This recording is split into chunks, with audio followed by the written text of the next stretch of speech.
అందరికీ republic day శుభాకాంక్షలు. శశి గారు నాకు పిఠాపురంలో పరిచయం అయ్యారు. అంతకు ముందు నుంచి నాగబాబు గారికి, అజయ్ గారికి, ఉదయ్ గారికి మంచి మిత్రులు.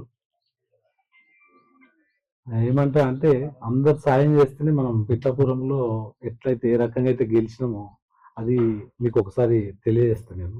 ఎందుకంటే అక్కడ నేను 48 రోజులు పనిచేసిన అక్కడ. ఎక్కడికి వెళ్ళి ఎవరు వచ్చిందో తెలియదు, ఎక్కడికి వెళ్ళి ఎవరేం పని చేస్తారో తెలియదు. మాకంతా హోటళ్లలో కలవడం జరుగుతుంది. దుబాయ్కి వెళ్ళి కొంతమంది మస్కట్కి వెళ్ళి, కొంతమంది ఆస్ట్రేలియాకి వెళ్ళి, కొంతమంది ఎక్కడికి వెళ్ళో.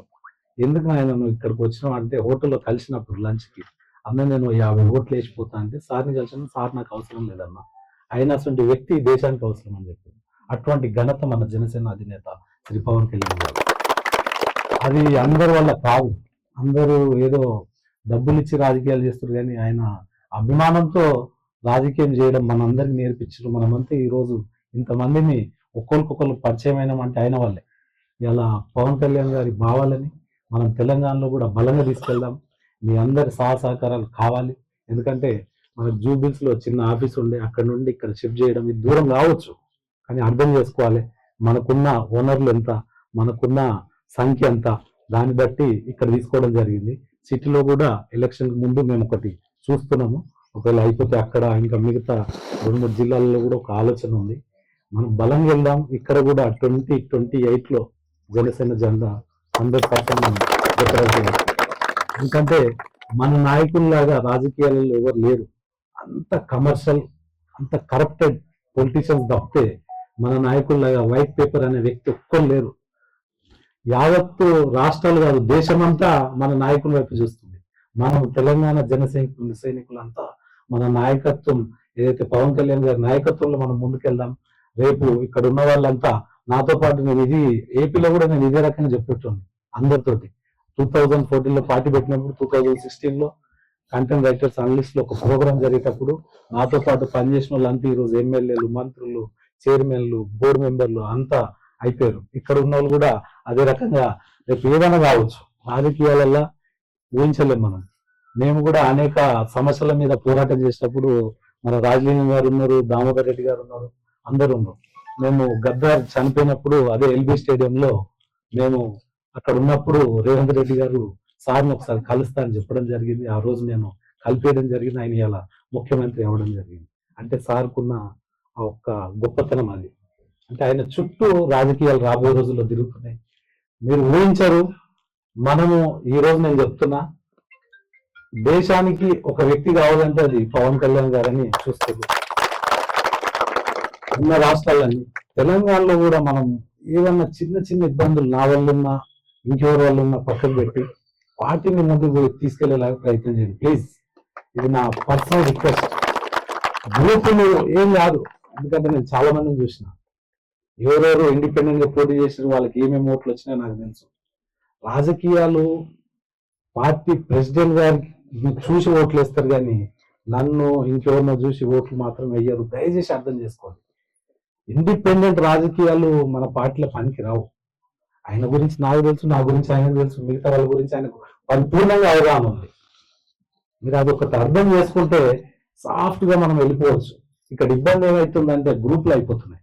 ఉన్నమే కొంత, దాంట్లో మళ్ళీ ఈ చిన్న విషయాలు, దానికి ఎన్ని కష్టాలు పడాలి ఒక పార్టీని నడిపించాలంటే మీకు అందరికి తెలిసిన విషయం. అయినా మామూలు కష్టం కాదండి. ఆయననన్నా మనం గుర్తుంచుకుంటే బాగుంటుంది. ప్రతిసారి నేను ఆయన ఎందుకు గుర్తిస్తా అంటే ఆయన ఒక్కోసారి తినకుండా పార్టీ గురించి, ప్రజల గురించి పనిచేసిన రోజులు నేను చూసినాను దగ్గర నుండి. అటువంటి వ్యక్తి దగ్గర మనం పనిచేసేటప్పుడు ఆ లైన్ అనేది దాటుకుంటుంటే బాగుంటుంది.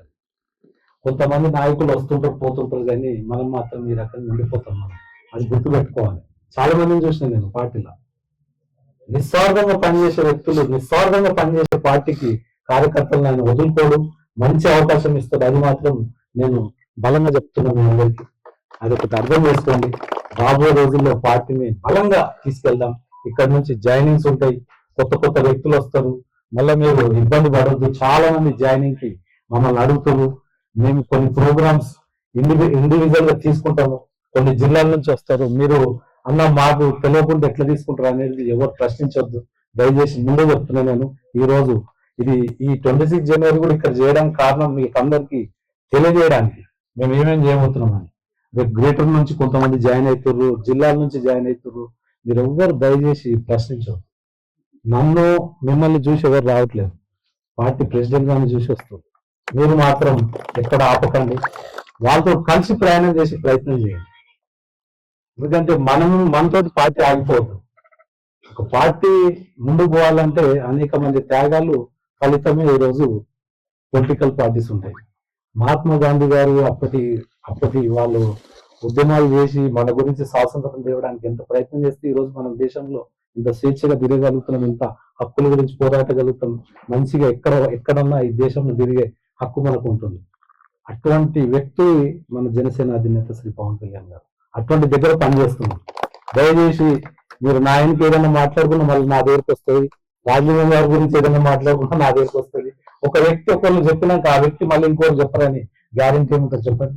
అర్థం చేసుకోండి. మనం అంతా కలిస్తేనే పని అవుతుంది, అంతేగాని ఇది నా ఇంటికి కాదు.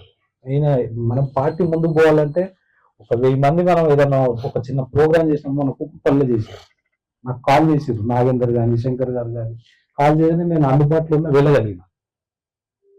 కొంతమంది రాకపోవచ్చు, దాన్ని మళ్ళీ ఇంకో రకంగా తీసుకెళ్ళి ఆయనకి అది పనికిరాదు. ఎందుకంటే మనం ఇప్పుడు దాదాపు 2014 నుంచి చూస్తున్నాం, మనం ఇక్కడనే ఆగినాం. మనం ముందుకు పోవాలంటే కొత్త రక్తం మాత్రం కంపల్సరీ మన పార్టీకి కావాలి, కొత్త వ్యక్తులు కూడా కావాలి. కొత్త వ్యక్తి వస్తే పంపించేసే ప్రయత్నం చేస్తారు, అది అర్థం చేసుకోవాలి. మనం వరంగల్ నుంచి సుమన్ గారు వచ్చారు, వేరు ఆయన తీసుకోవాలి, అతను ఉపయోగించుకోవాలి. ఏ రకంగా మనం ఉపయోగించుకున్నామని అందరినీ. ఒక్కొక్క మనిషిది ఒక్కో బలం ఉంటుంది. ఒకళ్ళు ఫైనాన్షియల్ బలం ఉండొచ్చు, ఒకళ్ళు ఉద్యమాలు ఫైట్ చేయడానికి, ఒకళ్ళు రోడ్ల మీద తిరగడానికి, ఒకళ్ళు కొట్టడానికి. ఈ రకం కొట్టడం అంటే మన పార్టీలో లేదు, సందర్భం వస్తే చెప్తున్నాను నేను. అటువంటి ఆలోచనలు ఉండే వ్యక్తి ఉంటాడు. కొంత డబ్బులు ఉండకపోవచ్చు, ఫుల్ టైం ఇస్తాడు, అతన్ని మనం తక్కువ చూడొద్దు. ఇవన్నీ కలిస్తేనే పార్టీ పొలిటికల్ గేమ్ అనేది, పొలిటికల్ గేమ్ అంతే. దీంట్లో మనం ఎంతవరకు మనం ముందుకు వెళ్ళగలుగుతామో, ఎంతవరకు మనం పార్టీ ప్రెసిడెంట్ గారి యొక్క ఆలోచనలను ప్రజలకు తీసుకెళ్తాం అనేది ఆలోచించండి. కానీ మీ స్వార్థం గురించి అంటే మీ ఇష్టం. మేము మాత్రం ముందుకు వెళ్ళిపోతుంటాం. మీరు నన్ను తిట్టుకున్నా ఇంకేమన్నా అనుకున్నా నేను మాత్రం ముందుకు వెళ్ళి ఆగండి, అయిపోయింది. మీరు వచ్చినా రాకున్నా ధర్నాలు ఉంటాయి, రేపు పోరాటాలు ఉంటాయి, మేము వెళ్ళిపోతూనే ఉంటాం. ఒక మెసేజ్ పాస్ చేస్తాం, మీరు వచ్చినా సరే రాకున్నా నాకేం ఇబ్బంది లేదు, వచ్చేటోళ్ళని తీసుకొని వెళ్ళిపోతాం. నాకు అర్థం అయిపోయింది. ఎందుకంటే ఓపిక అనేది ఒకటి ఉంటుంది.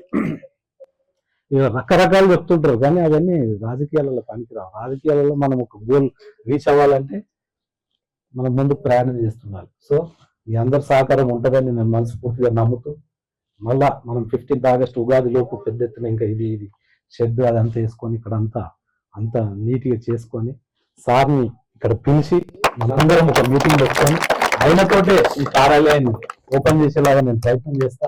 ఉగాది లోపు మనం చేసుకునేలాగా చూద్దాం.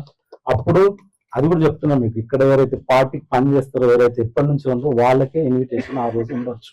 మిగతా వాళ్ళు వచ్చినా కానీ కొంచెం చూద్దాం. ముందు మాత్రం ఎవరైతే పార్టీకి ఎప్పటి నుంచో పని చేస్తారో వాళ్ళు ముందుగా ఉంటారు, మిగతా వాళ్ళు కూడా ఉంటారు. కొంచెం అర్థం చేసుకోవాలి మనం, ప్లేస్ ని బట్టి జనాలను బట్టి. అంతేగాని ఆయనకి ఇబ్బంది పెట్టకుండా మనం పార్టీ కార్యాలయం ఆయన ఒక లైన్ ఏదైతే ఇస్తారో మనకు తెలంగాణ రాబోయే రోజుల్లో మనం ఏం చేయాలని, ఆ లైన్ ని మనం ఫాలో అయితే సరిపోతుందని మరొకసారి మీరు అందరు వచ్చినందుకు పేరున ధన్యవాదాలు తెలియజేస్తూ, రిపబ్లిక్ డే శుభాకాంక్షలు తెలియజేస్తూ నేను సెలవు తీసుకుంటున్నాను. జై హింద్, జై భారత్.